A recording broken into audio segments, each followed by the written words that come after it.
Hello नमस्कार, सभी का स्वागत है हमारे मिशन लेखपाल के इस वीडियो में, इस चैनल में, जहां पर हम लोग मिशन लेखपाल को आधार मान करके अपनी तैयारियों को अंजाम दे रहे हैं। और इस उम्मीद के साथ कि इस बार इन 70 दिनों में हम अपनी तैयारियों को एकदम अच्छे से उड़ान की बुक के साथ में उड़ान दे करके और इस बार लेखपाल की पदवी को हासिल कर लेंगे।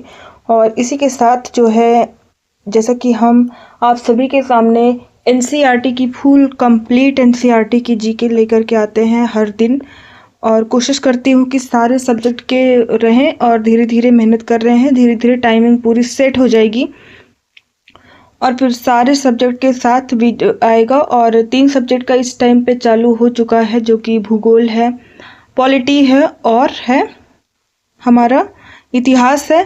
और इसके बाद धीरे धीरे टाइमिंग, नेट का इशू रहता है, लेकिन धीरे धीरे सब चीज़ टाइमिंग सेट करके और इन 70 दिनों में हम लोग इस बार पूरी तैयारी के साथ लेखपाल के लिए एकदम, जीके में तो कोई दिक्कत नहीं होने आएगी क्योंकि एनसीईआरटी बेस्ड ही पूछा जाएगा और हम यहाँ पर आप सभी के लिए एनसीईआरटी बेस्ड ही क्वेश्चन लेकर के आते हैं। तो इसी क्रम में जो है भूगोल के पाठ्यक्रम में हमने इसके पहले वाली वीडियो में जो है अध्याय 1 को सॉल्व किया था एनसीईआरटी, और आज जो है दूसरा अध्याय को सॉल्व करने चल रहे हैं, जो कि है पृथ्वी की उत्पत्ति एवं विकास। तो यहाँ पर आज हम पृथ्वी की उत्पत्ति एवं विकास से संबंधित चीज़ों को देखेंगे और इस पे से कौन कौन से प्रश्न हमारा एनसीईआरटी बना सकता है उसको भी देखेंगे। तो इसी क्रम में चलिए देर नहीं करते हैं, सीधे आते हैं एकदम हम अपने विषय वस्तु पर, और यहाँ पर से शुरुआत करते हैं प्रश्न संख्या 1 के साथ। यहाँ पर है, निम्न कथनों पर विचार करेंगे।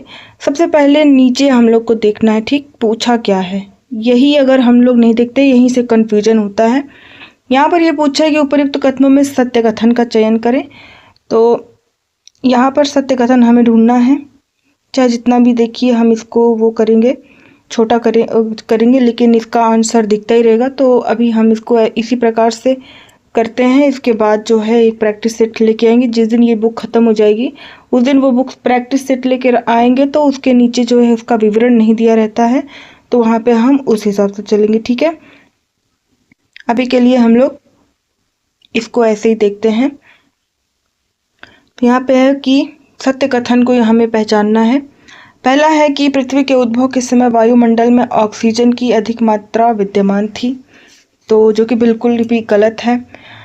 जो दूसरा है, ज्वालामुखी विस्फोट के कारण वायुमंडल में जलवाष्प की मात्रा बढ़ी, ये सही है क्योंकि बिग बैंग थ्योरी जो है कहीं ना कहीं यहाँ पर भी काम कर रही है। और कार्बन डाइऑक्साइड ने पृथ्वी पर वर्षा की सघनता में वृद्धि की, तो ये भी बिल्कुल सही लग रहा है, ये भी बिल्कुल सही है।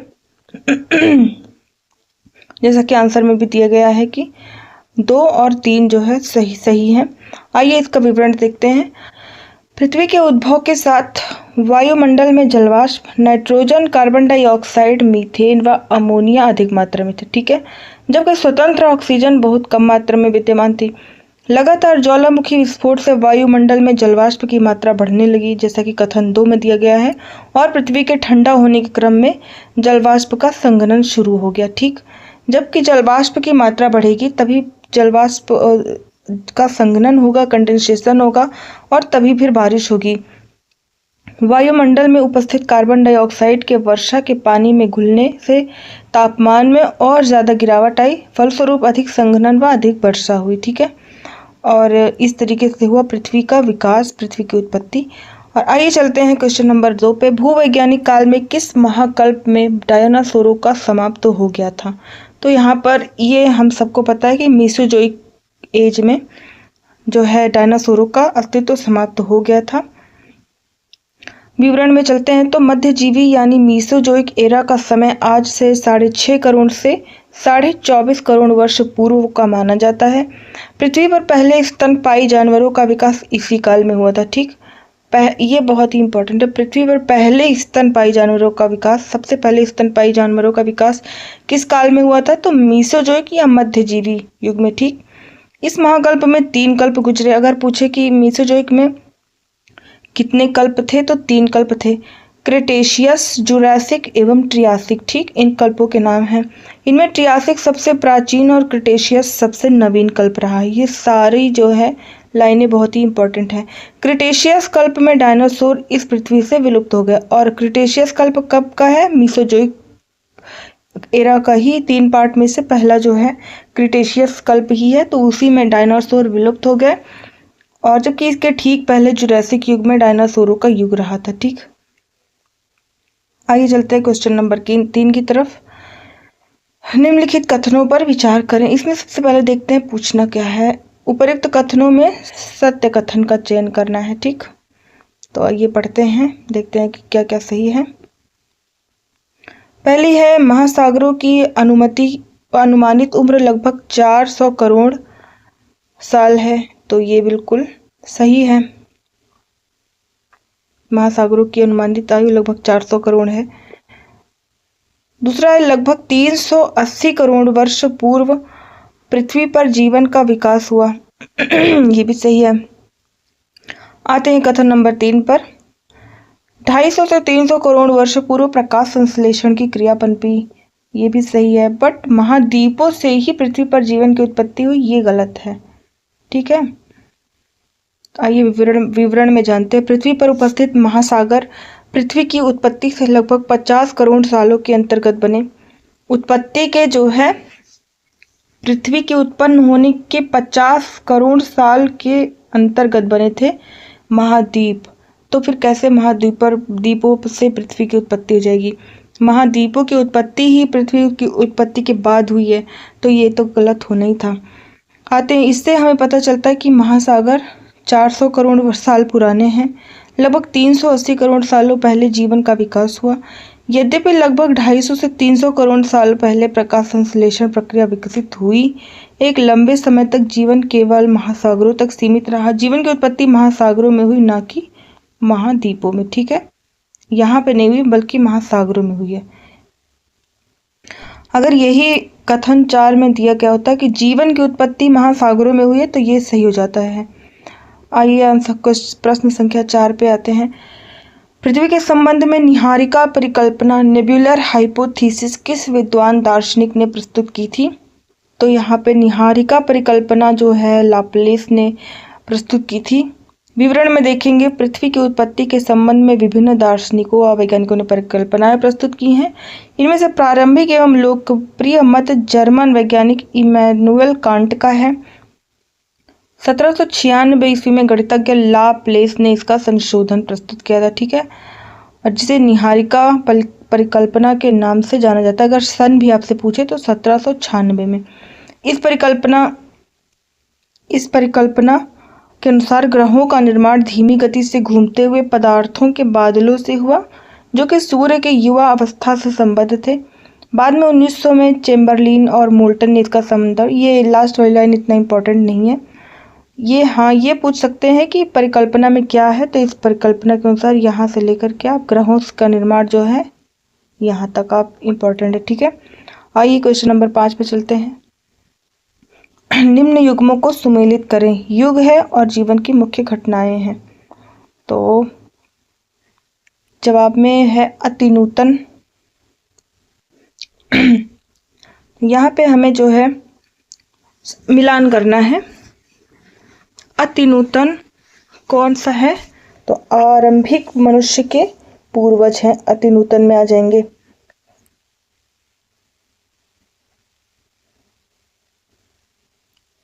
अल्पनूतन क्या है? अल्पनूतन हो जाएंगे फूल फल वाले पौधे या वृक्ष हो जाएंगे। अधिनूतन है मनुष्य से मिलता जुलता वनमानुष, और पुरानूतन है छोटे स्तनपायी। ठीक है, इसके विवरण में समझेंगे हम लोग। पृथ्वी पर महाकल्प नवजीवन यानी सीनोजोइक एरा। अगर हम लोग पूछे कि सीनोजोइक का हिंदी पूछ ले तो महाकल्प नवजीवन यानी सीनोजोइक एरा आज से लगभग 6.5 करोड़ वर्ष पूर्व का माना जाता है। लगभग इसलिए बोला है क्योंकि 6.3 करोड़ वर्ष का पूर्व माना गया था। सीनोजोइक एरा के तृतीय कल्प में 5 युग गुजरे। ये इंपॉर्टेंट है। सीनोजोइक एरा के तृतीय कल्प में कितने युग गुजरे? तो 5 युग गुजरे हैं। और इन पांचों युगों में पृथ्वी पर विभिन्न जीवों का उद्भव हुआ, जिन्हें हम यहाँ पर नीचे देखेंगे। अति नूतन युग में क्या आता है? आरंभिक मनुष्य के पूर्वजों का उद्भव हुआ था। अल्प नूतन युग में वन मानुष, फूल फल वाले पौधे या वृक्ष का उद्भव हुआ था। आदि नूतन युग में क्या हुआ था? मनुष्य से मिलता जुलता वन मानुष आया था। आदि नूतन युग में खरगोश का उद्भव हुआ था और पूरा नूतन युग में छोटे स्तनपायी जैसे चूहे का उद्भव हुआ था। अब आ जाते हैं क्वेश्चन नंबर 6 पे। इसमें भी कथन में करना है, लेकिन यहाँ पे यह है कि कौन सा कथन असत्य है। यहाँ पे हमें देखना है कि कौन सा कथन असत्य है। तो हम लोग पहले देख लेंगे कि पहला कथन है, बिग बैंग सिद्धांत एवं विस्तारित ब्रह्मांड परिकल्पना, ब्रह्मांड की उत्पत्ति संबंधी दो अलग अलग मत हैं। तो ये तो लेकिन सही है, ये सही हो जाएगा। ये सही है, ये गलत कैसे हो गया? क्योंकि ये दोनों एक ही है। बिग बैंग थ्योरी और विस्तारित जो है ब्रह्मांड परिकल्पना, ये दोनों एक ही हैं। दूसरा कथन है, बिग बैंग की घटना से लगभग 13.5 करोड़ वर्ष पहले हुई थी। तो ये भी सही है। इसके पहले हमने देखा ही है कि पृथ्वी की उत्पत्ति कितने वर्ष पहले हुई थी। बिग बैंग होने के आरंभिक 3 मिनट के अंदर पृथ्वी पर जल का निर्माण हुआ। कौन सा कथन असत्य है? तो ये भी सही है। तो यहाँ पर तो सारे कथन सत्य हैं। इसका मतलब यहाँ पर गलत कुछ भी नहीं है। कौन से कथन असत्य हैं यहाँ पर पूछा गया है।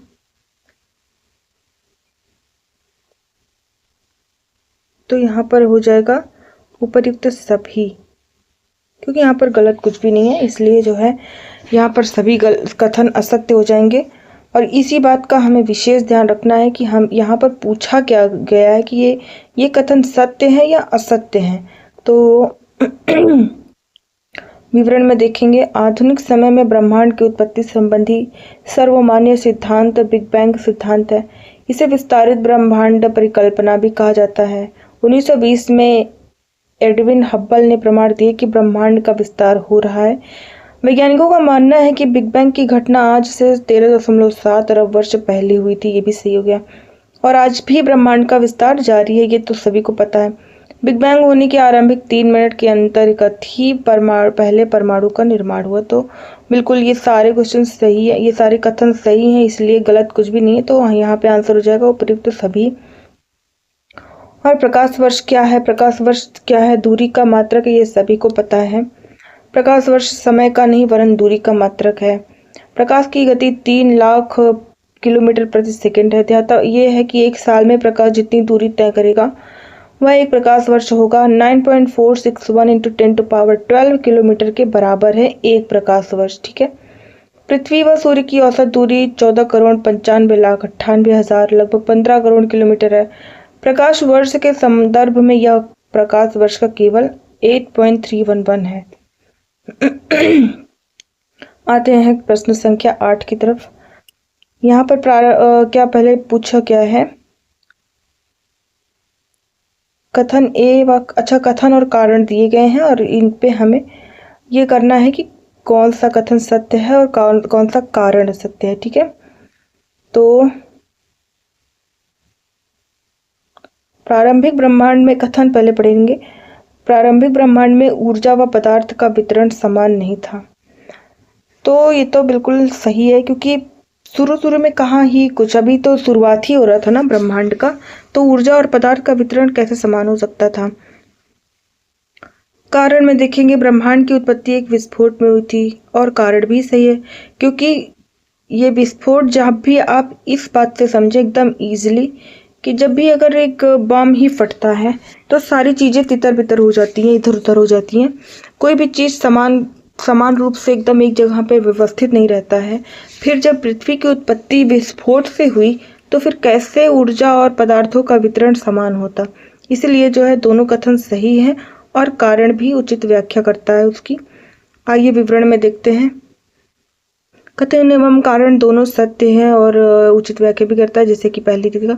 बिग बैंग के अनुसार ब्रह्मांड की उत्पत्ति एक महाविस्फोट से जिसमें गैसों एवं पिंडों का विस्तार हुआ। महाविस्फोट के पश्चात कुछ ऊर्जा पदार्थों के रूप में परिवर्तित हो गई। विस्फोट के बाद 1 सेकंड के अल्पांश के अंतर्गत ही ब्रह्मांड का वृहद विस्तार हुआ। इसी विस्फोट के कारण ही प्रारंभिक ब्रह्मांड में ऊर्जा एवं पदार्थ का असमान वितरण हुआ। आइए प्रश्न संख्या 9 की तरफ देखते हैं। इसमें भी हमें क्या करना है कि मिलान करना है कल्प और मुख्य घटनाओं में कि किस कल्प में कौन कौन सी घटनाएं हुई मुख्यतया। ठीक है, आते हैं परमियन युग में देखेंगे। तो परमियन युग में कौन सी घटना हुई? रेंगने वाले जीव मुख्यतः प्रकाश में आए। और यहाँ पर जैसे कि आप आंसर में भी देख सकते हो कि सारा कुछ बराबर है। तो कार्बोनिफेरस युग में जो है रीढ़ वाले जीव अस्तित्व में आए। डेवोनियन युग में आए उभयचर जीव अस्तित्व में आए। सिल्रियन युग में स्थल पर जीवन के प्रथम चिन्ह मिले। ठीक है, आइए इसका विवरण देखते हैं। जो है पूरा जीव महाकल्प से, ये जो है वर्णित कल्प जो है ये पूरा जीव महाकल्प से संबंधित है। ठीक है, जिसका समय 24.5 करोड़ वर्ष से 57 करोड़ वर्ष पहले का माना जाता है। परमियन कल्प में रेंगने वाले जीवों की अधिकता थी और इन जीवों में से कुछ स्थलचर थे। कार्बोनिफेरस कल्प में रीढ़ वाले पहले रेंगने वाले जीवों का प्रादुर्भाव हुआ। पुनः डेवोनियन युग कल्प में जल एवं स्थल पर रहने वाले यानी कि उभयचर जीवों की प्रमुखता रही। सिल्रियन कल्प में पौधे के रूप में स्थल पर जीवन के प्रथम चिन्ह का दृष्टिपात होता है। आइए प्रश्न संख्या 10 की तरफ आते हैं। निम्न कथनों पर विचार करेंगे। पहले अब देखते हैं कि कितना जो है बचा हुआ है,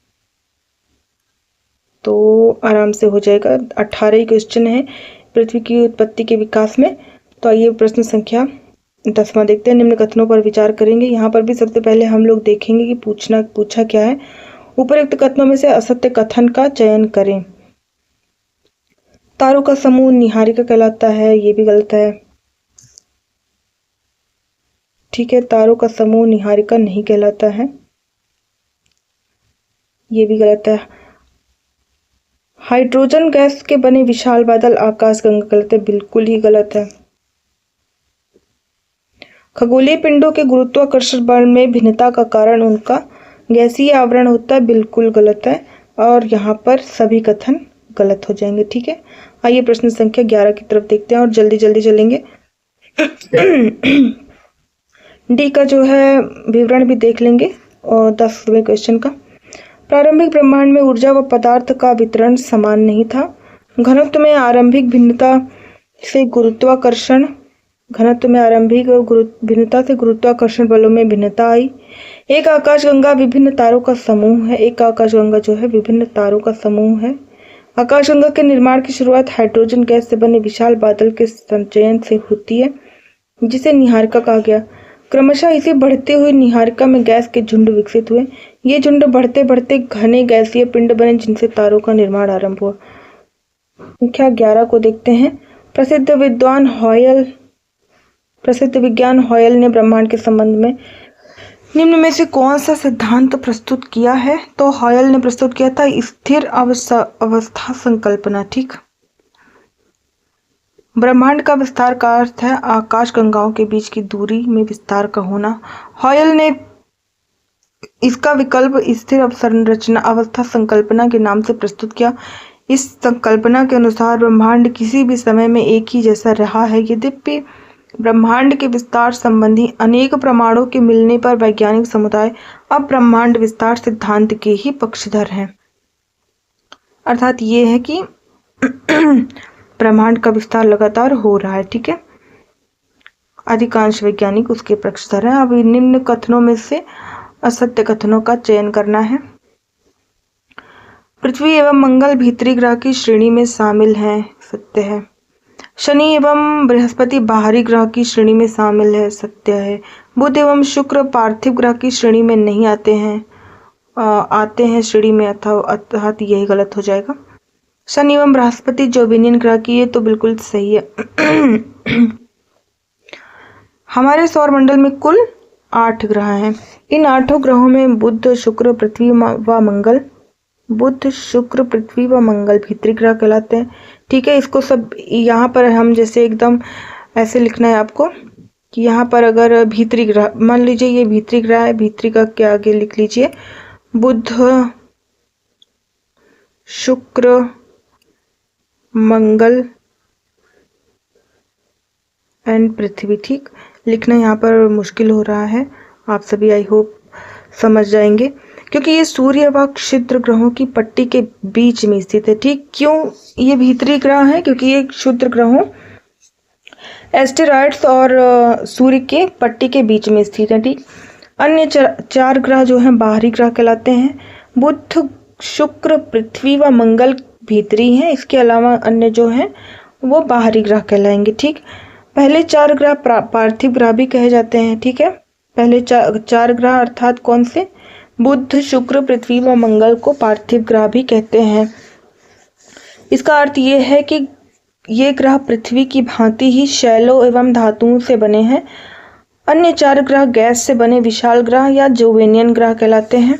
जोवेनियन का अर्थ है बृहस्पति की तरह। ठीक, अर्थात जिन ग्रहों पर हमारे ग्रह के जैसे मिट्टी और ये सारी चीजें, धातुएं, शैल आदि सब कुछ पाए जाते हैं, तो वे पार्थिव ग्रह कहे जाते हैं, और जो गैस से बने रहते हैं वो जो हैं जोवेनियन ग्रह कहलाते हैं। ठीक है, जोवेनियन का अर्थ अगर पूछे तो क्या बताएंगे? बृहस्पति की तरह।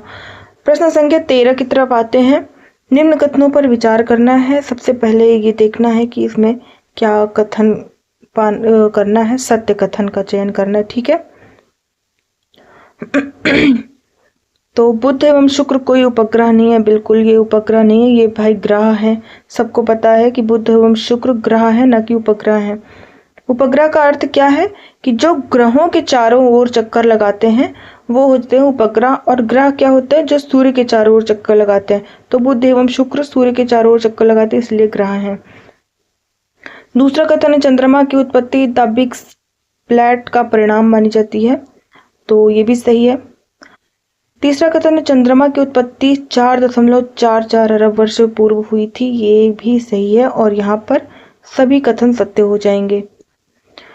उपर्युक्त तो सभी कथन सत्य हैं। बुध एवं शुक्र का कोई भी उपग्रह नहीं है, जबकि पृथ्वी का एकमात्र प्राकृतिक उपग्रह चंद्रमा है। शनि के उपग्रहों की संख्या सर्वाधिक है। ऐसा विश्वास किया जाता है कि पृथ्वी के उपग्रह के रूप में चंद्रमा की उत्पत्ति एक बड़े टकराव का नतीजा है, जिसे द बिग स्प्लैट कहा जाता है। ऐसा मानना है कि पृथ्वी के बड़े बनने के कुछ समय बाद ही मंगल ग्रह से 1 से 3 गुना बड़े आकार का पिंड पृथ्वी से टकराया और कालांतर में यही चंद्रमा बना। इस घटना को लगभग 4.44 अरब वर्ष पूर्व का माना जाता है। ठीक है, आइए प्रश्न संख्या 14 की तरफ चलते हैं। पृथ्वी के केंद्र में भारी पदार्थ और सतह भूपृष्ठ पर हल्के पदार्थों की उपस्थिति का मूल कारण क्या है? विभेदन प्रक्रिया। ठीक है, पृथ्वी की उत्पत्ति के समय अत्यधिक ताप के कारण पृथ्वी आंशिक रूप से द्रव्य अवस्था में रह गई, और तापमान की अधिकता के कारण ही हल्के और भारी घनत्व के मिश्रण वाले पदार्थ घनत्व के कारण अलग होना शुरू हो गए। इसी अलगाव से भारी पदार्थ अर्थात लोहा पृथ्वी के केंद्र में चले गए और हल्के पदार्थ पृथ्वी की सतह या ऊपरी भाग में आ गए। समय के साथ यह और ठंडे हुए और ठोस रूप में परिवर्तित होकर छोटे आकार के हो गए। हल्के व भारी घनत्व वाले पदार्थों के पृथक होने की इस प्रक्रिया को क्या कहते हैं? विभेदन प्रक्रिया कहते हैं। और इसी वजह से हमारा क्वेश्चन, पृथ्वी के केंद्र में भारी पदार्थ और सतह पर हल्के पदार्थों की उपस्थिति का मूल कारण है क्या है? विभेदन प्रक्रिया। ठीक, और विभेदन प्रक्रिया क्या है? हल्के व भारी पदार्थों का पृथक होना ही विभेदन कहलाता है। प्रश्न संख्या 15 है। प्रश्न संख्या 15 है, सॉरी पेन यहाँ पर काम नहीं कर रही है। सूर्य सतह से सिगार के आकार के भाग के अलग होने संबंधी ब्रह्मांड उत्पत्ति सिद्धांत के प्रतिपादक थे, तो यहाँ पर हो जाएंगे चैम्बरलेन, मोल्टेन। ये वाला तो मुझे नहीं पता था, मुझे भी नहीं पता था, इस वजह से मैंने पहले ही देख लिया है। सूर्य सतह से सिगार के आकार के भाग के अलग होने संबंधी ब्रह्मांड उत्पत्ति, अर्थात इनका ये मानना था कि ब्रह्मांड की उत्पत्ति किस प्रकार से हो, जैसे कि हम सभी को पता है कि ब्रह्मांड की उत्पत्ति के संबंध में सारे वैज्ञानिकों के अलग अलग मत थे।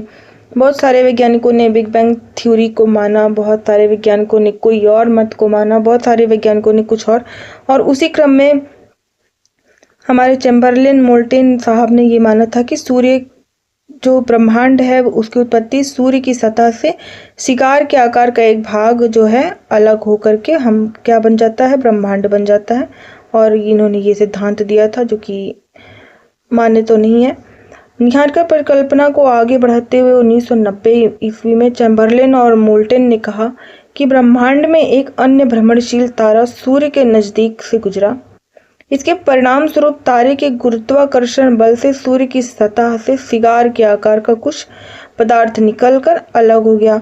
यह तारा जब सूर्य से दूर चला गया तो सिगार आकार का यह पदार्थ धीरे धीरे संगठित होकर सूर्य के चारों ओर घूमने लगा और कालांतर में ग्रहों के रूप में परिवर्तित हो गया। ठीक है, आ जाते हैं प्रश्न संख्या 16 पर।